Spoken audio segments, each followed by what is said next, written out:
Here we are. We're just doing Maryport with a truth truck. I've got Councillor Charlton, Mr. Walker there, ex-teacher. We're going to address some of the. They're coming now. Here we go. It's the headmaster. It's the headmaster. Get him on video. Teachers, we appeal to you to join us in our fight to make our children proud of who they are and where they come from. Join us in our fight to make Britain better again. You have a responsibility. There you go. Take it seriously. Don't put the window down. Just open the door. Hello, sir. You alright? Any particular reason why you parked outside the school? Sorry? Any particular reason why you parked outside the school? Who are you? I'm the assistant head of this little school. You certainly can. Ian Russell, assistant head. Ian Russell, assistant head. Any particular reason why you parked outside this school? We're just doing the full town, my friend. Yes. We're just doing the full town. We're just electioneering. Visiting everybody, basically. We're just spreading the message widely. We're not discriminating against anyone, and we're not singling out anybody for special treatment. We're just hopping around local landmarks just to say hello to folks and spread our message of hope. Have you finished your publicity? Well, for today, possibly, yes. That'll be very useful to us if you've finished that. I've heard your message, thank you very much. Lovely. Okay. Thank you very much for your time, sir. Will you be here for much longer? No, I wouldn't think so. Like I say, we've got to visit Mr. Cunningham now, and we've got to visit various council offices and all the opinion formers, really. We're just trying to appeal to the opinion formers of the country to be proud of our country and to teach British pride into our children. That's all, really. Thank you. Thank you. Thank you. Have a nice day. You take care. So there we go, Mr. Walker. Yeah, interesting, yeah. That was the assistant head of the Maryport school. Seemed a nice chap. Yeah, he seemed alright. He seemed as though it was, he wasn't very serious, was he? He almost had a smile on his face. Yeah, so we'll leave now, Yeah. and we'll carry on. We'll maybe go to the MP's office now. And why not? Yeah. Why not indeed? The British National Party is here today. We're outside Keith Little's house, Councillor Keith Little. And we're here to appeal to Keith to step down from his seat. Keith knows as well as anybody else that there's real questions over that election that he narrowly won. And we think the honourable thing for Keith to do is to step down and to refight this election. We're also here to tell everybody about what Keith and his friends are doing. The persecution of British National Party councillors, the bullying and intimidation, the arrests by police. We believe it's motivated by the Labour Party. In fact, the arrests on the infamous Peanut Gate incident was instigated by MP Tony Cunningham and Barbara Cannon. Barbara Cannon being Keith Little's election agent. So it's the Labour Party using the police as political shock troops. You would think we're in Russia, but actually we're in Flimby in Cumbria. Members of the Labour Party, like Mr. Little, you should be ashamed of yourself for what you're doing. You should be ashamed of yourself for using the police to try and protect the seats that you know you're going to lose in the next election. So let's have a fair election. We believe in democracy. Obviously the Maryport Labour Mafia don't. Step down from your seat, Mr. Little. Let's have a proper election and let the public decide and keep the police out of it. It's bad politics, bad work, fella, and you should all be ashamed of yourself. We'll be paying regular visits, of course, to the members of the Labour Party, not in any intimidatory fashion. We won't be storming through people's doors like the police have been of late to the British National Party councillors. We'll be doing it in a democratic way. We'll be leafleting, we'll be putting our message of hope to the people. We'll be putting sensible policies over. We won't be playing dirty politics. We won't be indulging in any bullying. But we're just here to remind you in a democratic, sensible, British way that we're not going away. And we'll be seeing you soon, Keith. There we go, yeah. the video on, yeah? Support our troops, stop the Afghan war and bring them home safe with the BNP. So you can't hear anything. Do you mind switching it down a bit? You're causing an obstruction on this roundabout. Yeah, I'm just looking for somewhere to park. Where do you advise? I'm just going to come in for some proxy board forms. Well, there is some parking bays, as you can see there, or there's a visitors one, or there's a disabled one. Yes. Well, this is a busy roundabout, so you're obstructing it. I appreciate that. I am disabled. Yeah, so no problem. I was just trying to work disabled out. bay in the corner. If you want to put park in there. Do you think it would block it? No, it'll be all right down there because that van at the bottom is it's one of ours and it's not going anywhere for the next hour. All right. It's just that it's quite busy and there's not much room on this roundabout.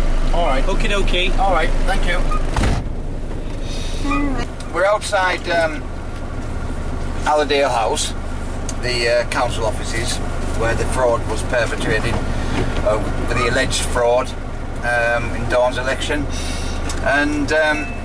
One of the staff came out to move us on, and I asked him where to park. I've come to pick up some blank proxy forms, and he was quite taken aback with that. I don't think he liked the camera in his face. They don't like that, do they? So he turned into a nice person and advised us to park here in the visitors' bay.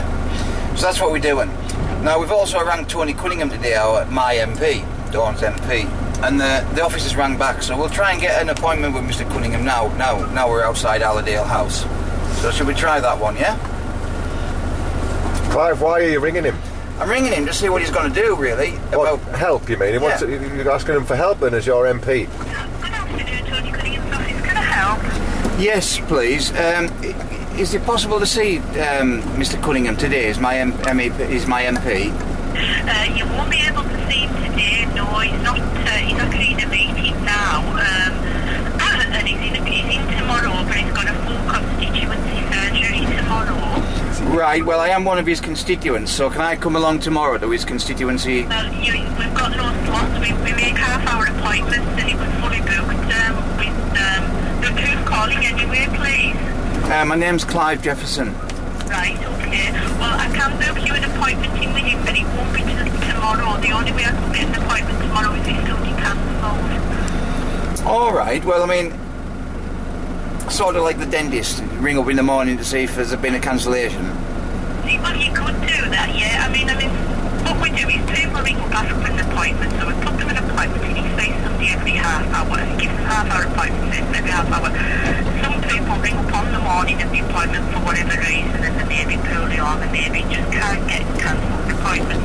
Can't guarantee it, mind, but it does happen. So that's the only thing I can suggest. If you need to see him tomorrow, the only way we could do it is if we had a cancellation. All right. Well, I'll ring in the morning because it really is an urgent matter, and I really do need Mr. Cunningham's help on it. Right, okay then. Well, that's the best advice I can give you then. Just give us a ring tomorrow and we'll let you know if there's anybody cancelled, okay? All right. Well, and it would just be a case, it might be a case of saying, yeah, we've got a cancellation in the next 20 minutes and you'd have to come down, okay? yeah, that'll be fine. That'll be absolutely no problem. fine. Okay then, just give a ring in the morning then. All right. And if not, right. if not, I'll make a future appointment. Yeah. Oh yeah, that's what we do. Absolutely fine. All right. Thank you very much. Okay, no problem. Bye. Bye now. Bye. So that's my MP, Adam.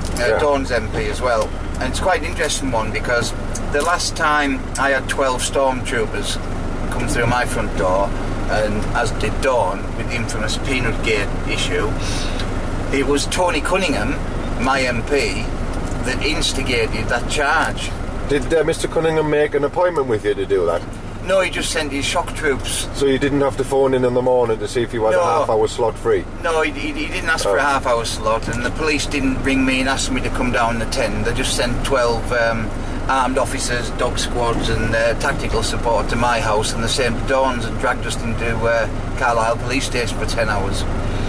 So that was Mr. Cunningham. You believe that that's a direct result of Mr. Cunningham's intervention then? There's absolutely no question. It was published widely in the newspapers. In fact, the newspapers knew before we did, and the newspapers also knew 5 minutes after the police were in my house, actually, and they knew we were charged before we even got out of the police station. So So we can't see Mr Cunningham today. Obviously, she said he's in a meeting at the moment. That may or may not be true. We don't really know. But it would be nice to maybe go and let him hear us. I think. Well, we're in the truth truck. We've come to Allerdale House to pick up some blank proxy vote forms. And proxy vote forms, this is good because there'll be people watching this who don't know what they are. Those are the forms that people use for someone else to use their vote in their absence, isn't it? If they go on holiday or if they're ill or they're unable to make it to the postal, to make it to vote, basically. Yeah, a very common occurrence. Apparently, there's been a bit of a spike in Allerdale of proxy votes, and that's because, as we've spoken to a couple of people today in the cafe, as they told the police when the police went to ask them about them, it's because somebody's got off their arse, literally, and went and collected them and made the effort to engage people in politics. But it appears in Cumbria now they're trying to make that into some form of crime. So we're going to ask Mr Cunningham about that. We're going to go into Allerdale House now and stock up on proxy forms and postal vote forms because we've been out collecting them today. We'll leave it for now, and we'll keep people updated with how we go with our MP, Mr Cunningham. OK, we'll see you later then. So it's a wet day in Cumbria. We're in Dawn Charlton's ward. We're in Maryport South, and here's our team. It's a bit of a blustery day. We've got David, one of our Northwest coordinators. You've come up today, David, to give Dawn a hand. Yes, is that right? Always. Very good response. Short notice. Lots of people turned up. Minibus full. What more could we ask for? Spot on. We've got St Helens there. We've got Paul Stafford hiding in the back, driving the truth truck. Mr Tumulty, Northwest Regional Organiser. You've asked people to turn out today, Gary. Can you tell us a bit about it? Yeah, I asked people to come through to support Dawn Charlton and her ward, and as you can see, people have turned up. Had a very good response there today. A lot of literature's gone out, and the people of Maryport have got the message of hope from the British National Party. We've got St Helens again. Had a good day, Alan? Fantastic, yeah. Spot on. We've got Dawn herself there, the jailbird. And we've got Eddie O'Sullivan in the background there, our Wythenshawe candidate. Dawn, are you happy that people are coming out to support you? What level of support are you getting? Yes, I've had an excellent response on the streets today. People actually coming up to me and asking if they could sign up to do a postal vote for the next elections. We've given out lots of about 2,000 voice of freedoms today. Really good response. So it's not quite working trying to silence you? No, definitely not. I won't be going anywhere, and I won't be beat, and I will win my next election. So there you go, Eddie. We've got people popping as we're going by. It's a BNP town, Maryport, isn't it? It's only for the BNP. Don't forget, we're one great big family in the Northwest and all over Britain, and we're here to support Dawn. We're her family today. Mr Walker, the National Organiser, partner in crime. Indeed.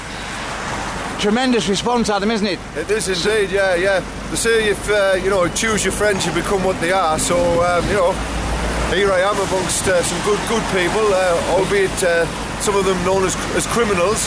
Young Dawn there, so hopefully I won't become a criminal like she is. Obviously she's doing something very, very, very good.